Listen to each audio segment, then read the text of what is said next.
Hello and welcome to the Kaiju is in the Details. We watched 1957's 20 Million Miles to Earth, a Ray Harryhausen production. Haru, what did you think of Ray Harryhausen's masterpiece 20 Million Miles to Earth? Definitely not the best thing we've seen. We've seen worse. I'd say it's kind of mid, maybe like a 5 out of 10. Huh. This is interesting. I like this movie, actually. I think this movie's cool. I would give it like an 8. Like, I think it's good. This is weird. I'm usually the hater here. I like this one. I think it's cool. Wow, what a weird situation we find ourselves in. Do you recognize the main guy though? Which the protagonist? Main guy, the space guy? The spaceman, yeah. Spaceman Spiff. He seemed familiar to me. I couldn't place him though. That's because we saw him literally last movie as our leading man in The Deadly Mantis. Oh, okay. It's literally the same guy. Isn't that crazy? I think he's much better this time around. He's like somewhat likable, which is nice. It's a nice change of pace. He still has his hashtag epics misogyny moment. Mm-hmm. But at least this time he apologizes for it. Yeah. So pros of this movie, they apologize for the misogyny. It takes place in Italy, so it has a lot of Italian in the movie, and they literally mean they're speaking Italian quite frequently in the movie, no subtitles. So it has this like different flavor to it than a lot of the other American films we've been dealing with. Mm-hmm. And there's not a single drop of stock footage in the entire fucking movie, and that's awesome. Yay. All original effects made by Ray Harryhausen, and they look quite nice, except for the people. The claymation people still don't really look very good. But everything that's not a human being looks great. The monster looks great. The elephant looks great. The rocket ship looks great. The rocket ship looks fantastic. And it's placed into the scene perfectly. Like, it's great. Yeah, there were a few effects that like really stood out to me. The one that stood out to me the most actually was the monster breaking the cage. Yeah, there was just like a lot of really good special effects scenes. And then there was the one with the like just the way that they layered the little baby monster in the foreground in the in the like vet's house or whatever. Yeah. I like that the monster starts out as a little guy. Yeah. And then it becomes a kaiju. Apparently Ray Harryhausen is actually in the movie. He has he's an uncredited cameo as a person throwing peanuts to a zoo elephant. That's cute.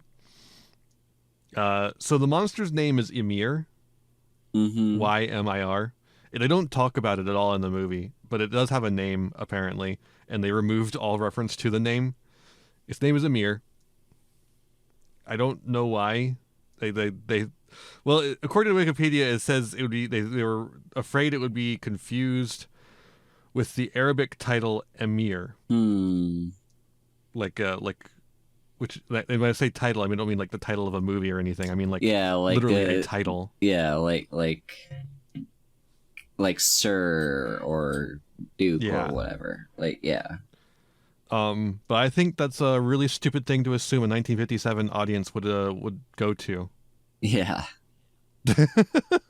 I just don't think that was on their radar. But Ray Harryhausen originally wanted this film to be in color. It was not. Obviously, we watched it in black and white. There was a colorization after his death. We did not watch that one, although I have seen that one before. I actually streamed it. You can watch. I believe that VOD is still up. If it's not, it's on Internet Archive. And you can watch me watch the colorized version on Tomb of the Empire Ian. I think that was on Tomb and not on my main channel. If it's not on Tomb of the Empire Ian, you can find it on my main channel, the Empire Ian. But yeah, we did watch that for the Empire Theater at one point.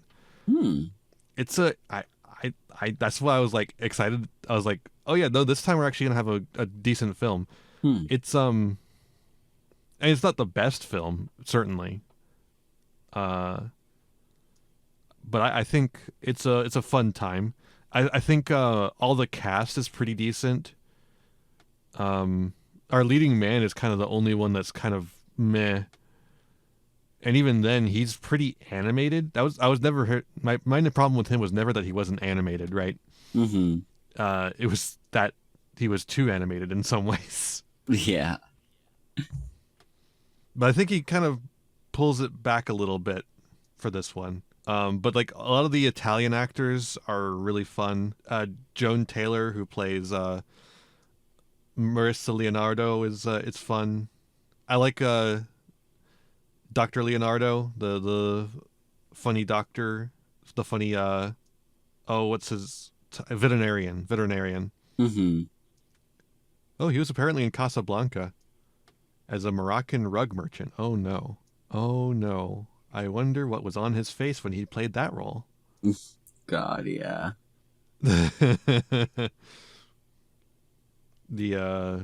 I like that this movie doesn't like it recognizes the fact that Italy is a sovereign country that has their own laws. And they have to deal with that fact for a bit. I think they swiftly start to ignore it, but for a while there, they actually like considered the fact that maybe Italy can make their own decisions about things. Yeah. Which is a rarity for these movies. I don't know. Maybe I'm just soft on this movie because of all the bad ones we've seen, all the bad American sci-fi movies we've seen. But I think it's cool. I think it's neat. Good effects, decent acting, fun story. I think my least favorite part about the movie is the climax. It runs on a little long. Yeah, that's actually where the movie fell flat for me. It's a classic problem. It seems like these American sci-fi films don't really know how to end. Or they take too long reveling in the ending or something. I'm not quite sure how to put it. Yeah. I think that's probably more accurate. So they take too long reveling in the ending. They know how to end. They do end very suddenly when they do end. But they just waste a little bit too much time in that climax. You can only hold the excitement of a climax for so long. And these films tend to drag it on a little bit longer than necessary. Yeah, I kind of think that they probably, maybe it's something like the case of they put so much effort and energy into building up the story to the climax that they feel like they'd be wasting the climax if they ended it prematurely or something, and it ends up dragging on. Yeah, which is funny because like guess.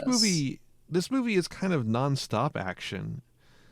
There are breaks, obviously, but there's a lot of action in this movie. The movie starts with the rocket ship collapsing and the fisherman saving the spaceman. Then there's a lot of chases involving the creature as it grows in size across the Italian countryside until they capture it and bring it to the zoo, where then there's the escape from the zoo, and then the second climax. It's almost like there's two climaxes. One where it's like escaping from the zoo, like things go wrong, and then there's the final climax where they fight it on the Colosseum. Which also I love the giant fake stone slab that they crush a soldier with. That was fun. Yeah.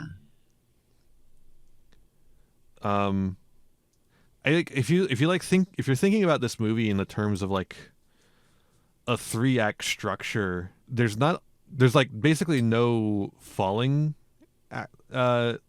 at the end of the climax, right? They just end.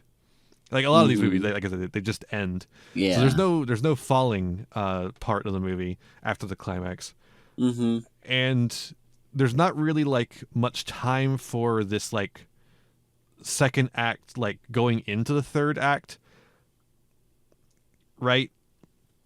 There's not like something okay, we have like first act where we set up everything. Second, we have the second act where you capture the monster, and then third, like the transition from the second act to the third act is that the monster breaks out, and then it's just climax for the rest of the movie. Mm-hmm. So I feel like it's missing a lot of the essential ingredients that transition a second act into a third act, and then into the climax of the third act. Yeah, I agree with that. And yet, despite that, I think this is great. I think this is like a pretty good example of how you can actually you can break the format of that movie and still make of that basic movie structure and still make a perfectly fine movie. Mm-hmm. But I doesn't really they're not breaking it in a way that's interesting. They're breaking it in a way that hurts the film more than it helps. Yeah. It feels kind of like someone started writing and they didn't think of how the stuff that they were writing in the script would affect the pacing of the film. Mm-hmm. Yeah. But I don't really know what I would have put in there to fix that either, right? I don't know. It's weird that the Venusian disease that makes that one doctor's face covered in scabs doesn't really come up again. That's what I was just thinking is like it seems to be a big deal. Like, oh yeah, no, I know about that disease. A lot of my men got it and died instantly. And it's like, okay, this sounds significant. And then I don't think I ever remember it being mentioned again. Yeah, no, I think it's just we're supposed to assume it's something that the atmosphere causes, and that's why they need the creature alive so they can study the anatomy of it, so they can learn how to make humans survive in the Venusian atmosphere. But otherwise, I don't know. Yeah, it kind of just is a way to draw intrigue and to get the doctor out of the picture. Like he's in the picture enough to like give you some important information, but not in the picture enough to completely like neutralize any mystery. Yeah. And that's the movie. That's the movie 20 Million Miles to Earth. It's a fun title. Yeah, it kind of like the title strikes a similar vibe to 20,000 Leagues Under the Sea. And yeah, they actually make a reference to it in like during the movie. I don't think there's, in the context of what they're saying, I don't think they're explicitly referencing like the book / movie, but like they're referencing like just kind of like a phrase or concept of like, yeah, 20,000 leagues is a lot, or but yeah, no, it was neat, and I do wonder if that was intentional or not. Yeah, I don't know. Apparently the original working title of the film was The Great Ymir, referencing the name of the creature. But that title sucks. Yeah, it sucks even more if they don't mention the name of the creature at all during the film. Yeah. Apparently the reason they decided to film in Rome was because Harryhausen went into vacation there. Which is awesome. As good a reason as any, and actually probably a better reason than most. Which is funny because I think the fact that the movie takes place in Italy is actually a really interesting part of the film, and lends it Yeah. a different energy than a lot of the other American sci-fi films. How about the noise Ymir makes? How about them noises? He makes silly little noises. Apparently, they're recordings of elephants sped up, which makes it really funny that he fights an elephant. Yeah. Maybe Like that they were was already getting elephant noises. yeah, maybe that was like the only animal they had a ton of access to, and they're just like, we're They got gonna footage of it, recordings of it, yeah. claymation of it. I'm looking at reviews of the film because I like to do that. I like to hurt myself Yeah. by looking at what critics think of movies. Marco Lanzagorta of Pop Matters gave the film 9 out of 10, calling it required viewing for those interested in modern cinema. Which is interesting because I don't think I would call it modern cinema. Mm-hmm. Like when was this? 2007? I don't think I would call it modern cinema in 2007 either. Like what is non-modern cinema if 1957 is modern cinema, right? Mm-hmm. And there's only like there's I guess it's like halfway in between. Like if you're looking at from 2007, it's 50 years ago for you. And like the birth of cinema is more towards the beginning of the century. So like it's sort of mid-period cinema, really, not modern. Yeah. Very strange. Very strange. But the cinematography in here is actually like a little more modern than some of its contemporaries. But that's because it's a fucking Columbia Pictures instead of dog shit ass doo-doo studios for all these random ass nothing B movies that we've been watching for a while. Like, yeah, no, the Columbia Studios financing Ray Harryhausen is going to have a bit higher production value than The Deadly Mantis. Go figure. Mm-hmm. But here's another one.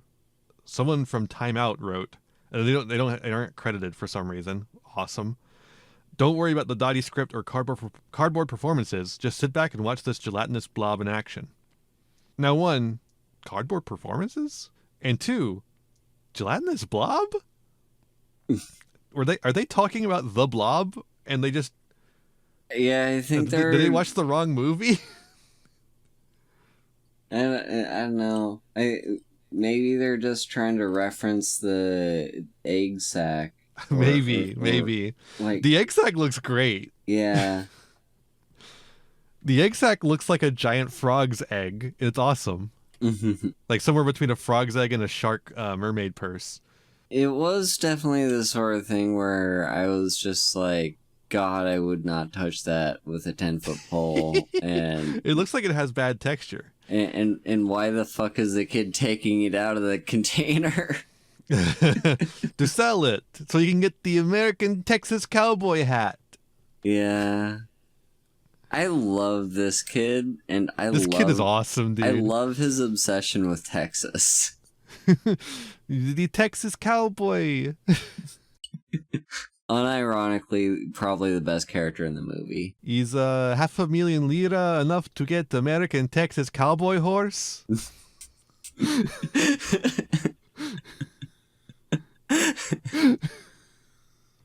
He's awesome. He's so good. One of the best child actors I've seen, much less like in this show. And granted, his competition is the kid from The Beast of Hollow Mountain, who is also pretty good.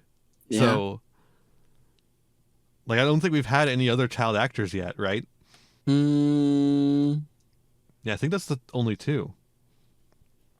Yeah, I think so. I want to say there was at least one other somewhere, but I can't place it.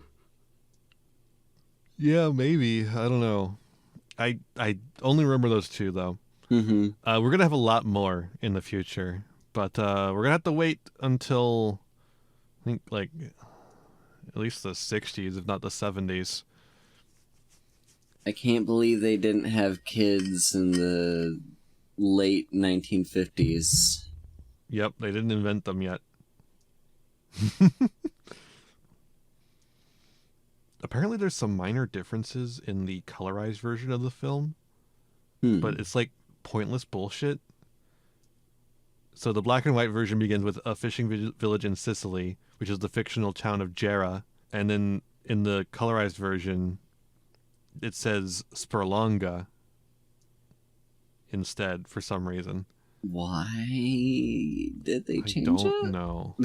I don't know. I couldn't tell you. Not a single reason can flow through my mind at this moment. This one, for some reason, doesn't have an estimated budget. I mean, that's strange. I'm gonna guess it had probably a pretty sizable budget considering the it looks like effects. It. I just wanted to know numbers if they had them. Yeah, this one seems like it should have a non-estimated budget. Like we should just know the budget, right? Mm-hmm. Like, why am I bothering with an estimate? Shouldn't we just know? I don't know. Kind of weird. Yeah. Kind of fucked up, if you ask me. So they've made this alien attack movie into a little bit of a King Kong. Did you notice that? Yeah. It's like a little bit of a King Kong. Not a huge amount of King Kong, but just a little bit. Yeah, and honestly, it really sticks out to me the most in the very end. Where he falls and dies. And they decide to just stick in a, like, quote that they think is profound to match up with, like, it was beauty that killed the beast. Like... Yeah, I got it right here. Why is it always so costly for mankind to move into the future? Yeah, and like... And the cost was 1 alien monster, 8 astronauts, 1 farm guy who was badly injured, his dog, who was killed, I think, 1 elephant who was injured. I think that maybe... Oh, there's a couple of soldiers that got crushed with the slab. Mm-hmm. I think that's about it. Did he kill the guy he was holding in his hand? I don't remember. Honestly, like, considering the cost of some of our progress, not a huge cost to pay that time. Yeah. I mean, look at the atomic bomb. Yeah, like, honestly, I would say, like, that quote belongs in Godzilla. The thing is, Godzilla would never say something that hokey. Yeah. Maybe the Americanized version of it would. Yeah, the American version. Dr. Yamane would look over at Dr. Yamane's footage would kind of sort of look to the side, and then they would cut to Steve Martin, and he would be like, "Why is it always so costly for mankind to move into the future?" Yeah. and then it would end.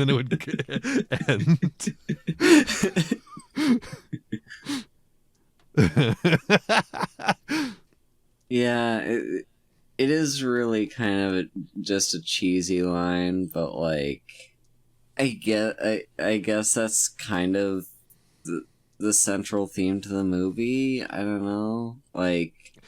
Yeah, that's the one thing. This movie, what is this movie about? It's about the Pentagon having a secret interplanetary exploration mission that but like somehow they managed to keep a secret. And what is this film trying to say, though? Like, I don't think it's saying much of anything. Yeah, I don't know. I think it really is just like, I think it doesn't even have an actual theme. Yeah, this one definitely feels like one where there's no intentional themes for sure. Yeah, for absolute. It feels more just like a fun little alien movie. It feels like so you know Twilight Zone? Mm-hmm. You know how the Twilight Zone has a lot of themes? Yeah. What if you took those out? That's what it kind of feels like to me. This feels like a Twilight Zone with the themes taken out. Uh-huh. Yeah. It's like we want to do the, oh, something weird happens and it could happen to you, but it doesn't want to like actually think about the implications of anything. I was Mm-hmm. I was watching a documentary on the creation of the anime Gunsmith Cats, research for Hmm. a future video, hopefully. Um, and the director of the anime was being interviewed for it, and he said something to the effect of, "I don't like anime that makes you think. I like anime that makes you have fun. That's the kind of anime I make." Mm-hmm. And that feels to me like the ethos going into here. Yeah. This movie was not made to make you think. It was made to let you have some fun. That I doesn't mean there aren't can. themes in it. Yeah. Themes accidentally come into things all the time. Mm-hmm. But they're going to be hard to reach because I don't think anyone was thinking about this movie at all. Other than how to make it happen. Like what to write Honestly, to get to the end, how to make the monster, how to do that, that kind of thing. Practicalities. yeah. Honestly, I can respect um movies just being fun for the sake of being a fun movie. Like I can't die. I like I don't know. I went through this phase in high school when I was kind of a hipster and hypercritical of literally every piece of media I consumed. And then I kind of grew out of that phase, and then I realized, like, I'm allowed to just enjoy movies for the sake of enjoying them. And so, like, I still appreciate the stuff that has, like, something profound to say. But, like, I think there's a time and place for both forms of media content. I think you can make entertaining things have something to say very easily. Twilight Zone is a great example of this. So it feels a little cowardly to me when you go like, "Oh, I don't make things that have things to say. I only make things that are fun." Hee hee. Um, but I will acknowledge that sometimes is what people do. Mm-hmm. But I also, must say that a lot of the times when people do that, you honestly sometimes get like a truer encapsulation of their beliefs coming through their film. Yeah, it's it's kind of like a centrism in a way of just like I'm not gonna bother giving too profound a message in either direction. I'm just gonna be like I make the movie for it being a movie, and it just feels like a very centric, like non-committal like stance. Yeah, but like also like so there's that aspect of like the rush if you choose not to decide you still have made a choice kind of deal.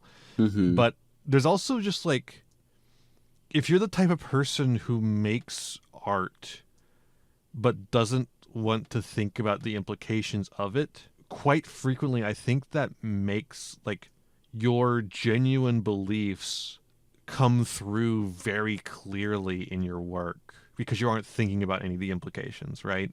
Mm-hmm.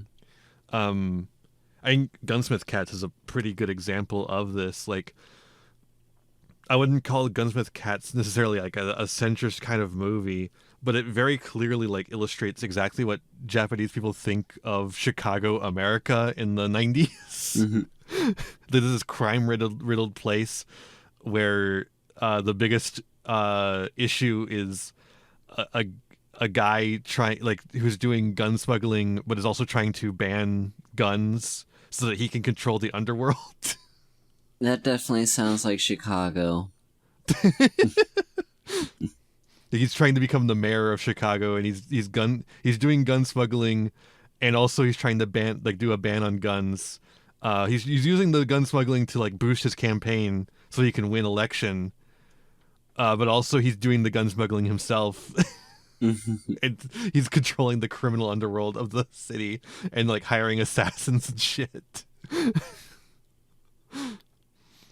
And so like you get this like really interesting portrait of what the creator like thinks from their time. Like they actually literally went to Chicago to do research. And granted, Gunsmith the Cats is an adaptation of a manga, so it also takes into account like the creation of the manga, the mangaka. So it's not that complicates it a little bit as for like trying to figure out which parts come from which person, right? But I think it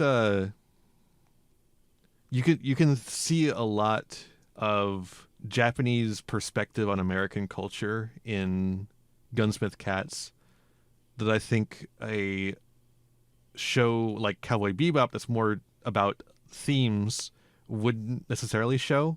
Despite the fact that they're very similar shows, actually. Cowboy Bebop and Gunsmith Cats have a lot of similarities. But Cowboy Bebop is like trying to be about something, and Gunsmith Cats is trying to be like a cool, funny bang bang show. And so you end up with very different, like a lens into the creator's perspective. Just because they don't really think about it. And I think this movie, 20 Million Miles to Earth, I think it must have that too. I'm just trying to think of what it is.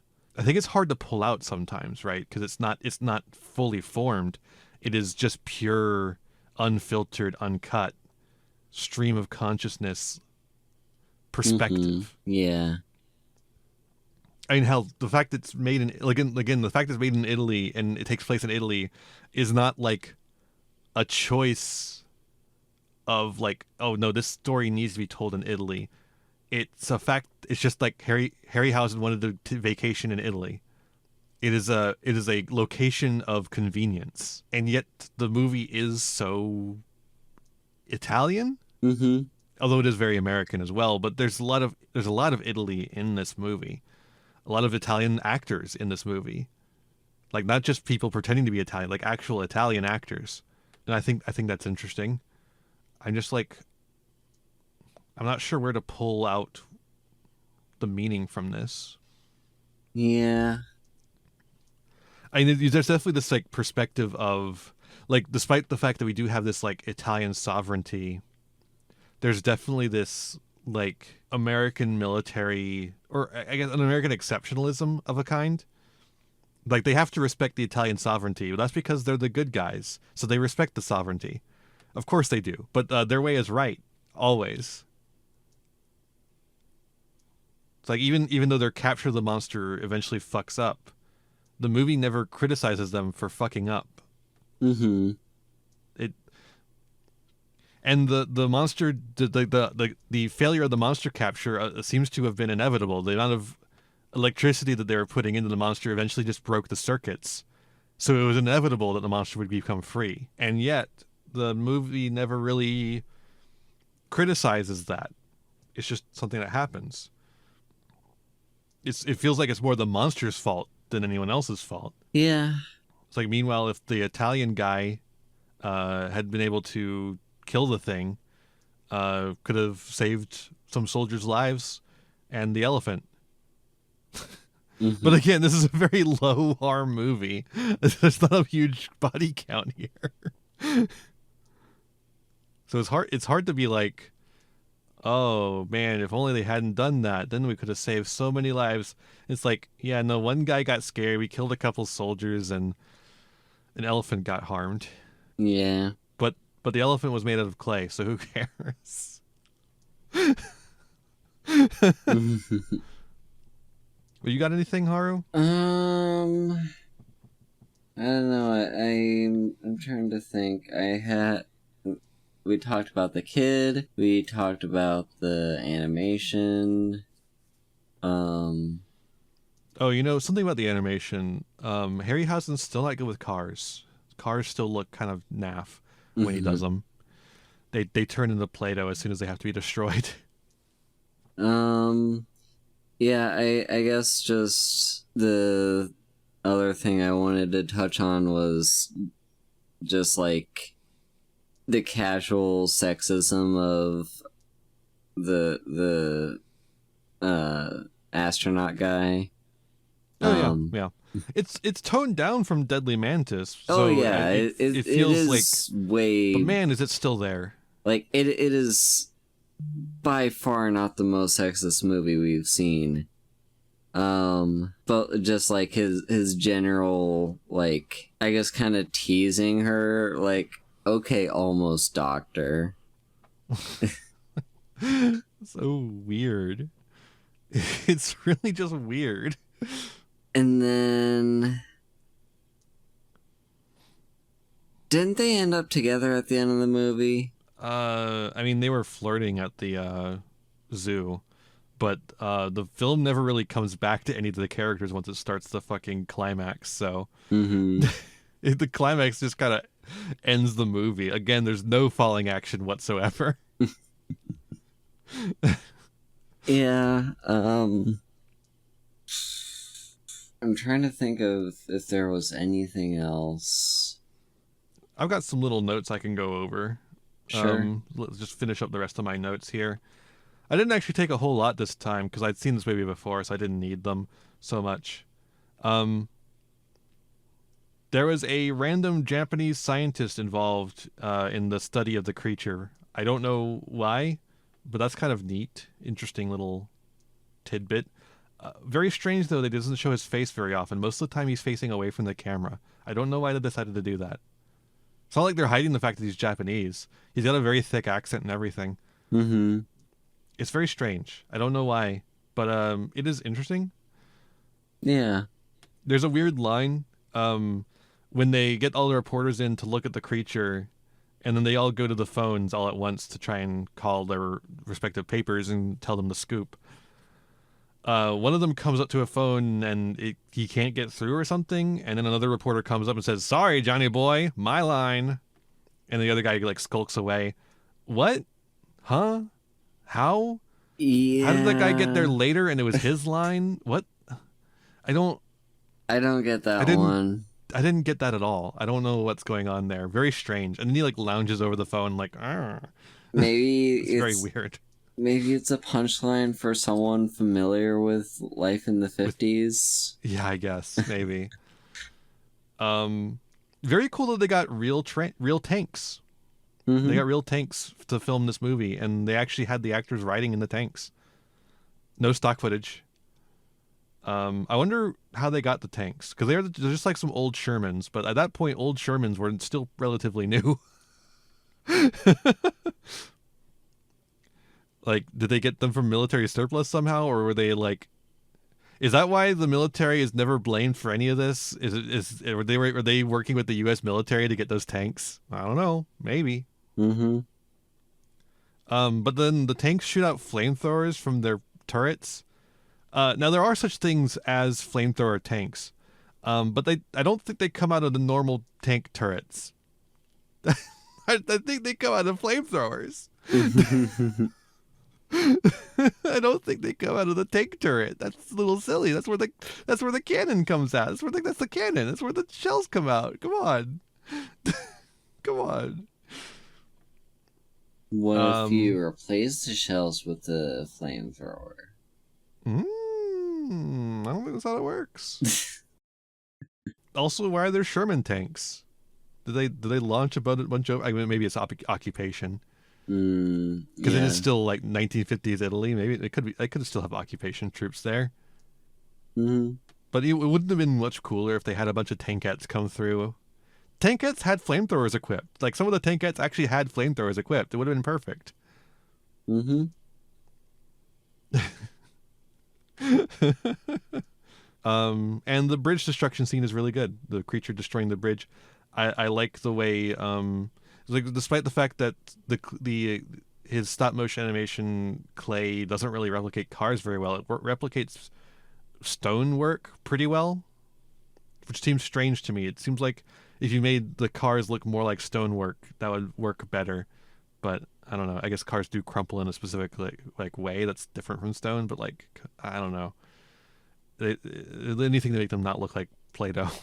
Yeah. Why do we not have anything? I like this movie. We just don't have anything to talk about it. It's just like a kind of a dumb, fun movie. I don't know. Yeah, It's not even that dumb either. It's just kind of there. Yeah, I mean, it was fine. I just don't have that much else to say about it, really. Yeah, now that I think about it, it's not really something I would actively seek out to watch, I don't think. Mm-hmm. It's definitely something I don't mind watching. But like, would I go out of my way to watch that when I could watch something else? Not really. Mm-hmm. But would I do that for most of the films we have on here? Not really. Yeah. Would you go out of your way to watch Thing in the Ice? Thing in the Ice? Oh, I keep mixing that up with the Magic card. The Yeti one. The snowman? Yeah, that one. Or the snow creature? Yeah. Whatever the fuck. I keep getting it mixed up with the Magic card in my head. No, I wouldn't. I wouldn't watch that. Of the films we've seen thus far, I would actively choose to watch Godzilla, obviously. Mm-hmm. I could probably be convinced to actively choose King Kong. Mm-hmm. Godzilla raids again, but I wouldn't want to watch the American version ever again, really. Mm-hmm. And that's about it. Oh, Rodan. I forgot we watched Rodan. I would definitely watch Rodan again. And yeah, that's about it. I wouldn't really watch the Beast from 20,000 Fathoms. Mm-hmm. The 20 Million Miles to Earth. I mean, I would watch them again. Sorry, not I would just wouldn't actively seek them out to watch again. Mm-hmm. Like I literally can't think of any other film we've done thus far that I would seek out again. What about you, Haru? I would probably... Oh, Beast from Hollow Mountain. Yeah, sorry, I would definitely watch that one again. I would probably watch Beast from Hollow Mountain again. I would watch Godzilla. Honestly, I'd kind of be interested in watching the Italian Godzilla again, mainly just specifically just because of how much of a trip that was to watch. Get really fucking high. Yeah. And watch that one. There you go. Definitely Rodan would be... I'd be down for watching that one again sometime. I've got the list of our films thus far. So King Kong definitely would. Mm-hmm. Son of Kong would not. Mighty Joe Young would not. Beast from 20,000 Fathoms would not. Monster from the Ocean Floor would not. Them would not. Snow Creature would not. Godzilla would. King of the Monsters honestly would. And Godzilla would. Godzilla Raids Again would. Gigantus the Fire Monster would not. King Dinosaur, no. No. It Came from Beneath the Sea, no, not really. Half Human, no. Half Human American, no. Tarantula, Tarantula's a tough one, actually. I would Probably watch not. Tarantula again, honestly. Tarantula's one I would definitely watch again, but I wouldn't actively seek it out to watch again, right? Mhm. I don't know. I don't think it was that compelling to me. Beast of Hollow Mountain, absolutely. Rodan, absolutely. Kronos, no. Fuck no. Deadly Mantis, absolutely not. And honestly, of the ones I mentioned there, 20 Million Miles to Earth is probably one of the higher ones of the would not actively seek out. As like the most likely one I would actively seek out of the would not actively seek out clan. I don't know. It's we've had some rough movies here. Mm-hmm. yeah, I think I don't really have anything else to say about this movie other than if you haven't seen it before, I suggest giving it a shot. I don't think you need to see it again if you've already seen it, but you should see it once. I'm not a Mm-hmm. huge movie rewatcher, anyways, so my opinions on that might be overly harsh, honestly, because I'm just not hugely into rewatching movies that aren't like really important to me. Honestly, same. Like, I'd rather just watch something new. I do have probably a longer list of movies that I consider important to me than you do.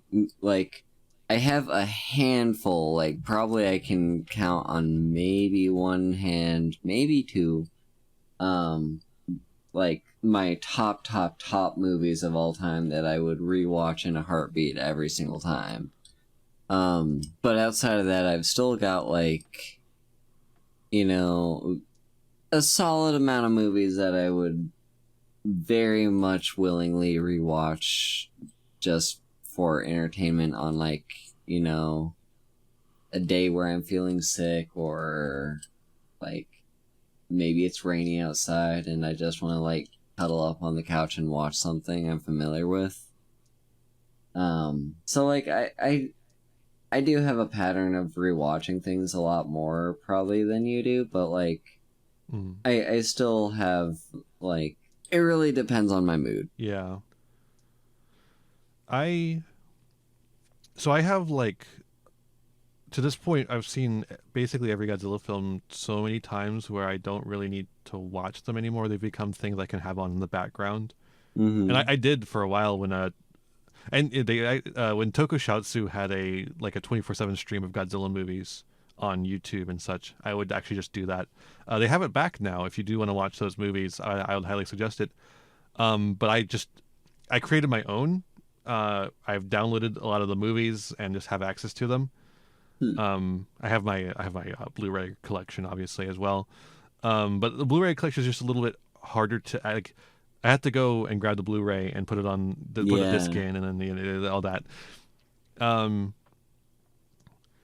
so I have that, but then there's like when I have like in that collection I have Shin Godzilla. Now I have not seen Shin Godzilla enough to be at that level. Mm-hmm.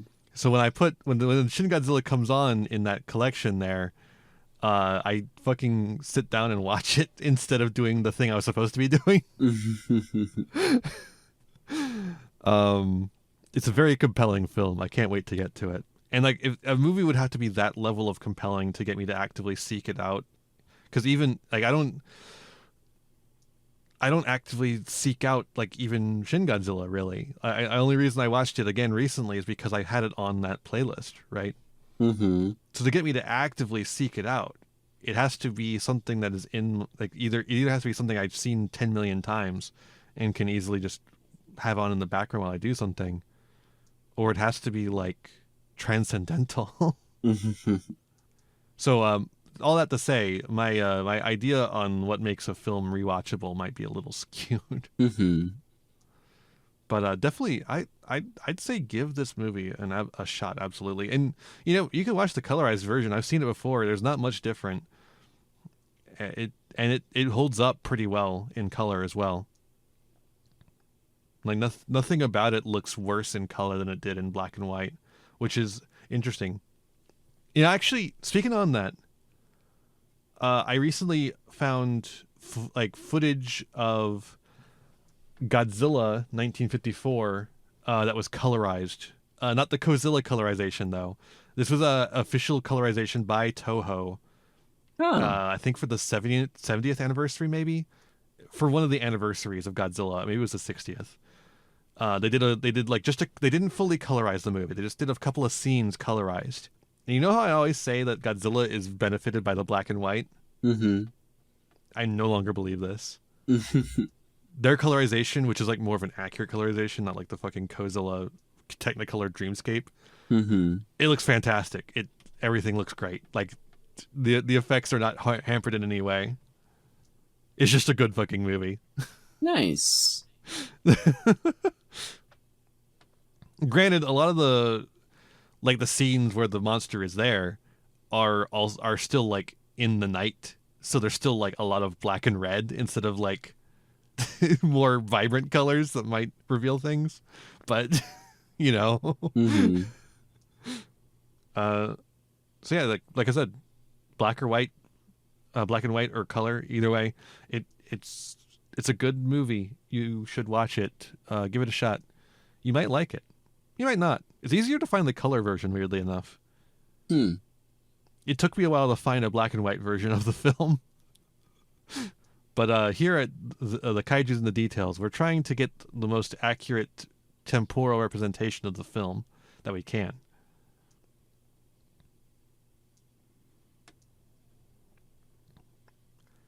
Next time, we'll be taking a look at The Giant Claw, released in the same month as this film. What a stacked month. What a stacked year. 1957 has so many movies that this month has 3 of the movies. Yeah. 20 Million Miles to Earth, The Giant Claw, and then at the end of the month, Beginning of the End. Whoa, are we really reaching the beginning of the end? Well, we're reaching the movie The Beginning of the End. We're nowhere near the end as far as this list goes. We're currently on page 2 of 8 on this list. And we're at the top of the page. So every 2 lines of this page is one episode.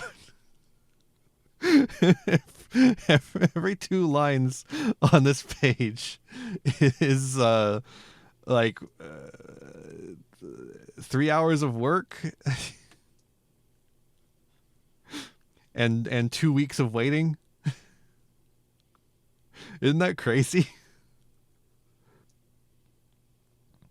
But yes, The Giant Claw. It's another one I've seen before. And it's fine. This one is known as a classic so bad it's good film, so hopefully it'll be fun at the very least.